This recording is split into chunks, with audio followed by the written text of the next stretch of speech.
नमस्कार प्रेक्षकांनो, आजच्या एपिसोडमध्ये इथे आता उदय घरी परत येणार असतो आपल्या बायकोला, कावेरीला आणि चिकूला घेऊन.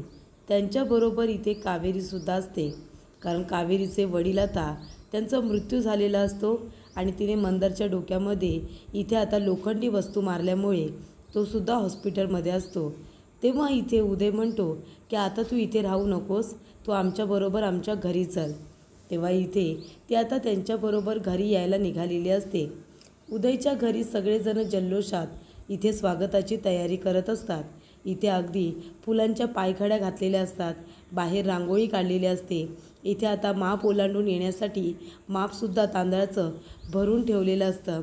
तेव्हा इथे आता पार्थ आणि अनन्या दोघेजणं खूपच जास्त हट्टीपणा करत असतात, गोंधळ करत असतात.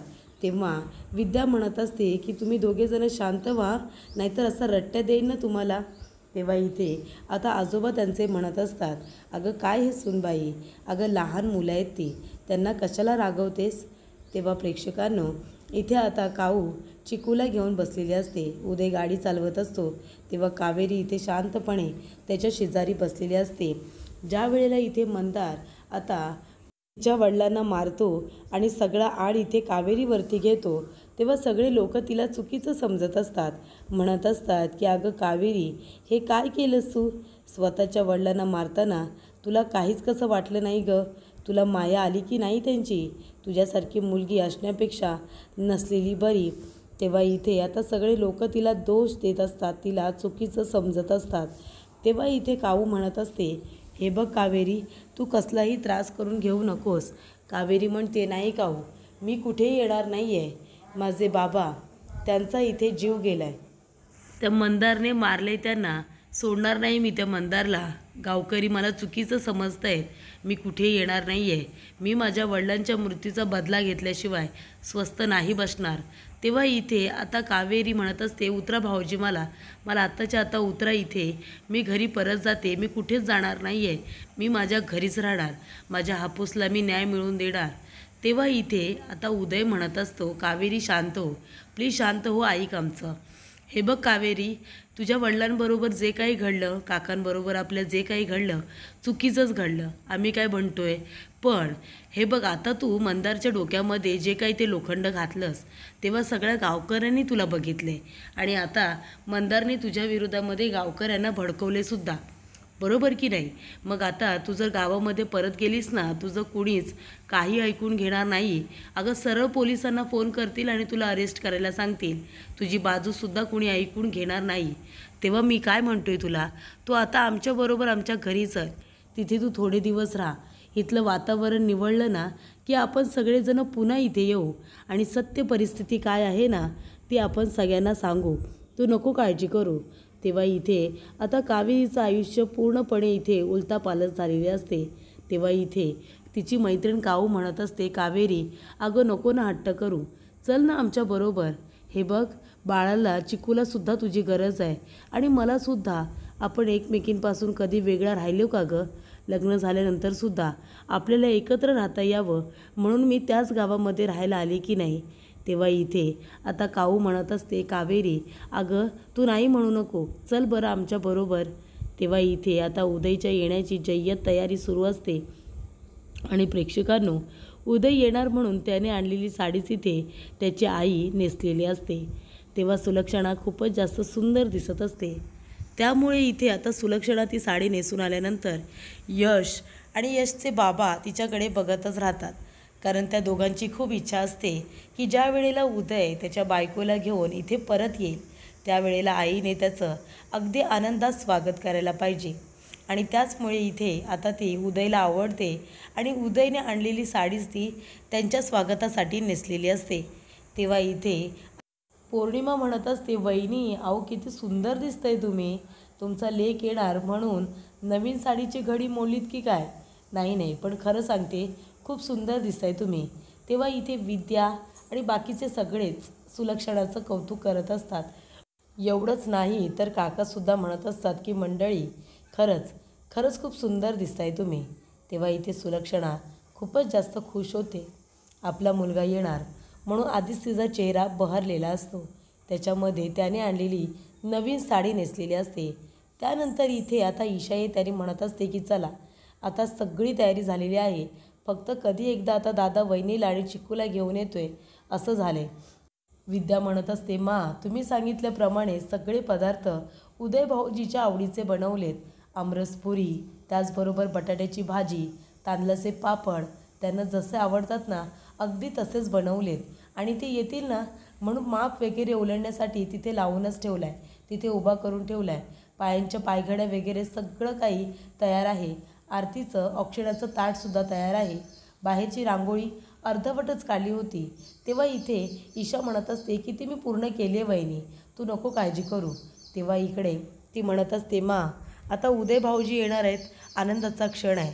तोंड गोड करण्यासाठी नारळाच्या वड्यासुद्धा बनवल्यात, तुम्ही अगदी शिकवल्यात ना तशाच, केसर वगैरे घालून. तेव्हा इकडे मला खूपच जास्त आनंद होतो.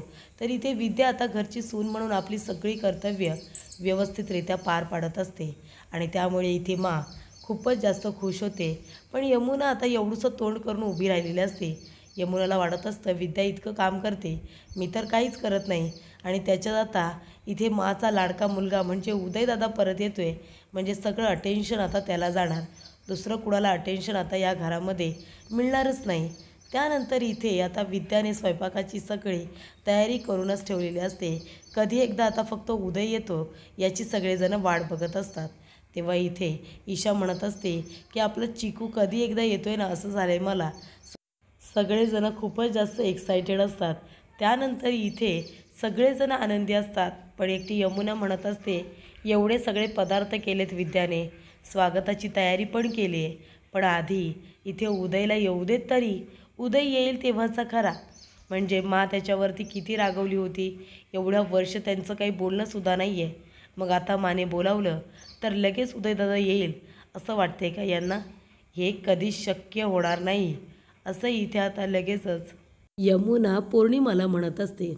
त्यानंतर इथे आता कावेरी म्हणत असते, तुम्ही मला तुमच्या घरी घेऊन जात आहे.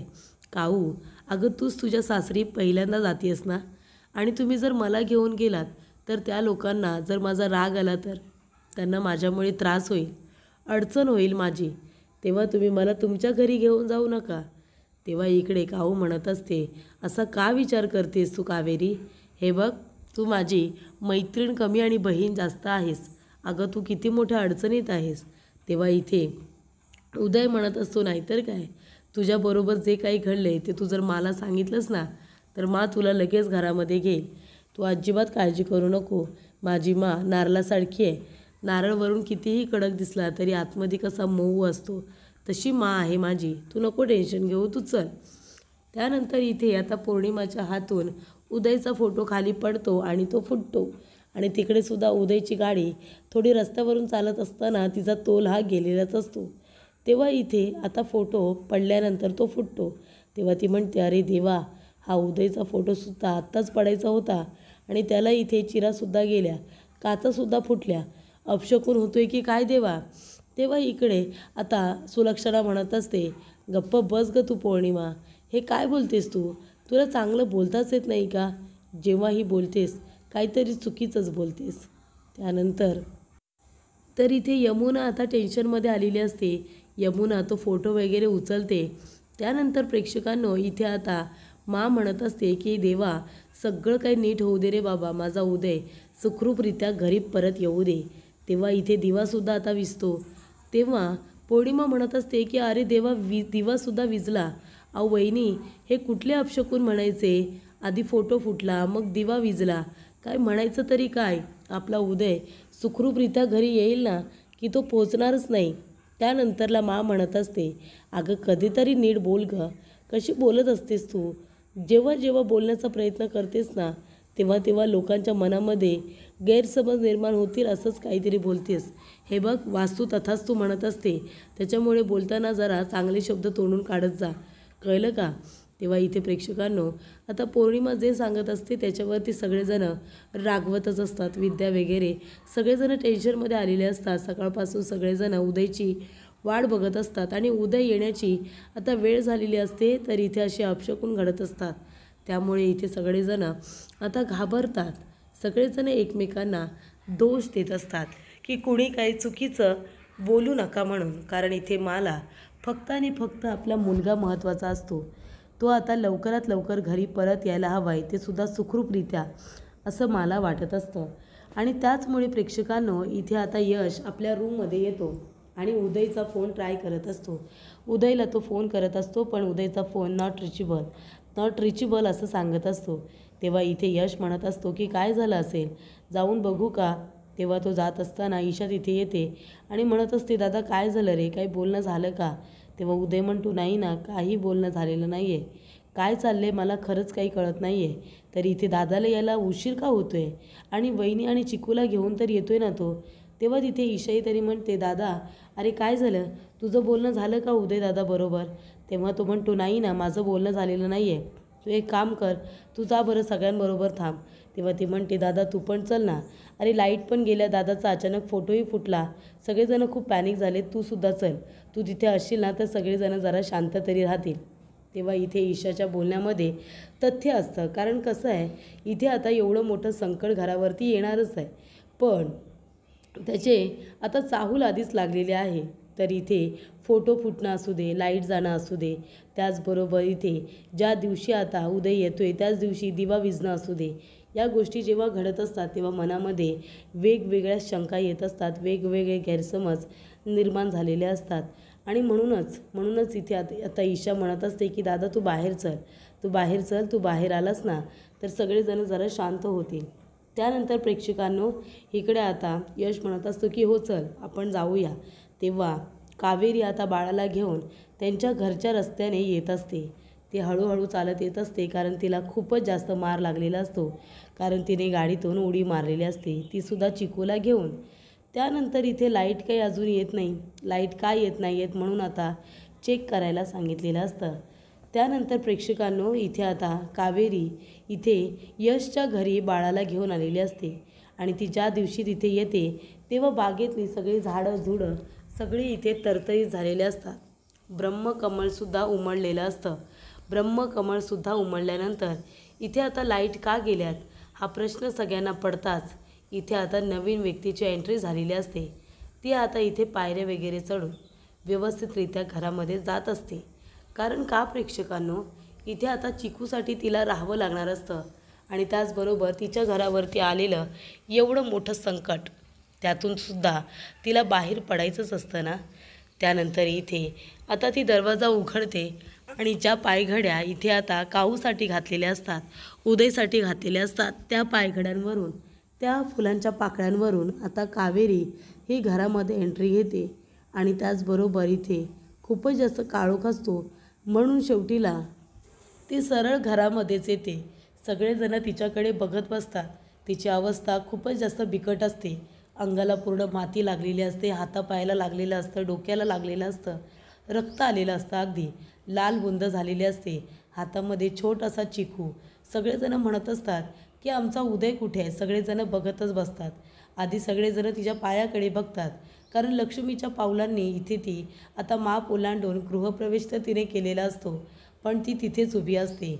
सगळेजण तिला विचारतात की आमचा उदय कुठे आहे, आमचा उदय कुठे आहे. तेव्हा ती पूर्णपणे भारावून गेलेली असते.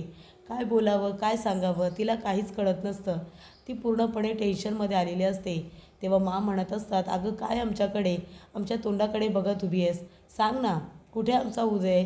तेव्हा इथे कुणीतरी असतं, ते म्हणतं ही आपली उदयदादाची बायकोच आहे ना. तेव्हा सुलक्षणा म्हणते, हो ही उदयदादाची बायकोच आहे, उदयची बायकोच आहे, मी बघितलं ना हिला, उदय बरोबर. तेव्हा इथे आता ईशा म्हणते की थांब मी बाहेर जाऊन बघून येते. ईशा धावत पळत बाहेर जाते आणि उदयदादा अशी हाक मारत असते, पण उदयदादा बाहेरसुद्धा नसतो. तेव्हा तिचं लक्ष आता ब्रह्मकमलकडे जातं. तेव्हा ती म्हणते की अरे वा, ब्रह्मकमल उमललेत. तेव्हा ती धावत पळत घरामध्ये येते आणि म्हणत असते, मा अगं तुला माहिती आहे का, जे ब्रह्मकमळ उमलत नव्हते ना, जे कोमलसून गेलेले होते, ब्रह्मकमळ आजच कसे काय उमलले गं. आपल्या वहिनीचं पाऊल किती चांगलं आहे ना, आपल्या वहिनीचं खूपच जास्त लकी आहे. लक्ष्मीच्या पावलाने या घरामध्ये आली, ब्रह्मकमलसुद्धा उमलले. फक्त आता आम्हाला सांग की आमचा उदयदादा कुठे आहे, तो का दिसत नाही आहे ते पण आम्हाला कळू दे. तेव्हा यश म्हणत असतो की ही कावेरी वहिनी नाही, ही तर उदयदादाची बायको नाही आहे, मग ही आहे तरी कोण? ही कोण आहे? तेव्हा इथे आता यमुना, पौर्णिमा सगळ्याजणी विचारत असतात, अगं अशी गप्प का? बोल ना काहीतरी, आमचा उदय कुठे आहे? वहिनी अहो ही गप्प बसली ना तर आता माझ्या मनामध्ये नको नको ते विचार येत आहेत. तेव्हा इथे आता सुलक्षणा म्हणत असते, तुझ्या मनाला जरा आवर घाल. आणि ती म्हणते, ए मुली, अगं मी माझ्या मुलाला इथे बोलावलं होतं ना, मग तूच फक्त कशी काय आलीस? बाळ तर इथे चिकू उदयचं दिसतंय, मग तू इथे दोघांबरोबर आली आहेस ना की एकटीच आली आहेस बाळाला घेऊन? तेव्हा इथे ईशा म्हणत असते की वहिनी चिकूला दे माझ्याकडे, दे इथे माझ्याकडे, तू सांग उदय दादा कुठे आहे? तेव्हा ती तिच्या हाताला हात लावणार, तेव्हा तिच्या हाताला दुखापत झालेली असते. तेव्हा ती इथे म्हणते की माझ्या हाताला लागले असं ती खाडाखुडा करून सांगते. तेव्हा इथे ईशा म्हणत असते, अरे देवा वहिनी, अगं हे काय लागले तुला? तुझ्या अंगाला किती माती लागली, तुझ्या डोक्याला सुद्धा लागलं आहे, एवढं सगळं कसं लागलं तुला? नक्की काय घडलं आहे काय? तेव्हा इथे तिला कळतच नसतं की आता या सगळ्यांना मी काय सांगू. तुमचा मुलगा, तुमची सून दरीत कोसळून हे मेले असं कसं काय सांगणार? तेव्हा ती आता स्वतःला वेळ घेत असते. काय करावं तिला काही कळत नसतं. टेन्शनमध्ये आलेली असते ती खूप. ती आलेली असते त्यांच्याबरोबर. इथे कावेरीचा तिच्या कुटुंबामध्ये गृहप्रवेश होणार असतो. तिचा पहिला दिवस असतो आणि इथे काय घडलेलं असतं तर कावेरीच्या आधी इथे आता काऊच आलेली असते आणि उदय नसतोच. त्याच्यामुळे सुलक्षणा म्हणत असते, हे बघ मुली, बास झाला आता. आता तू मला ना सांगच की माझा उदय कुठे आहे? मी त्याला इथे बोलावलं आहे, तो कुठे आहे मला कळलं पाहिजे. सांग बरं, कुठे आहे माझा उदय? तेव्हा इथे ती आता चिकूला घेऊन हातामध्ये बसलेली असते. तेव्हा घडलेला प्रकार तिला आठवतं. तेव्हा इकडे आता समीर म्हणत असतो, तुम्ही अशा गप्प का? सगळं काही ठीक आहे ना? काही घडलं आहे का? काही अडचण आहे का? उदयदादा कुठे आहे? तुम्ही काही बोलत का नाही? तेव्हा सुलक्षणा म्हणते, अगं काय आता मूग गिळून उभी आहेस? सांग ना आम्हाला, कुठे आमचा उदय? का आमची परीक्षा बघतीयेस? का आम्हाला सांगत नाही आहेस? नको नको ते विचार येत आहेत मनात उगाच. तेव्हा इकडे आता ती सांगत असते की गाडीतून येत असताना चिकू तिच्याकडे असतो. त्यानंतर गाडीतून येत असताना ते म्हणत असते की मला यायला कसं तरीच वाटते.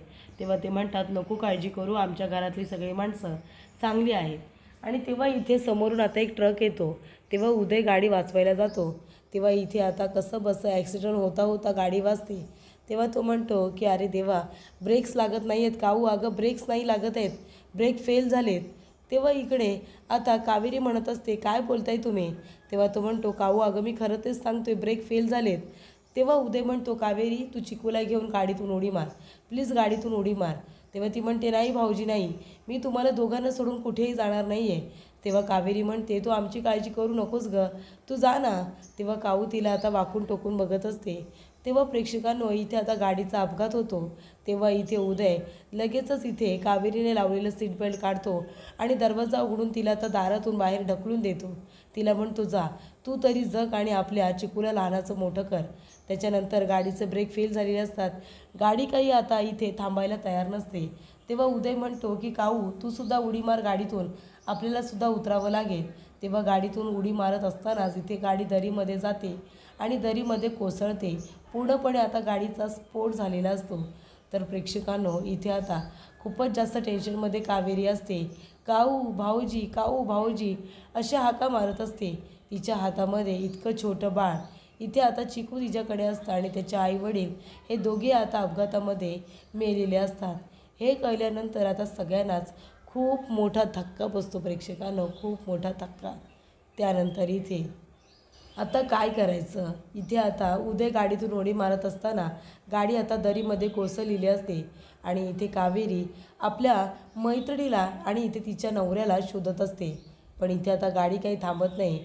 गाडीचे ब्रेकच फेल असल्यामुळे गाडीला काही थांबताच येत नाही.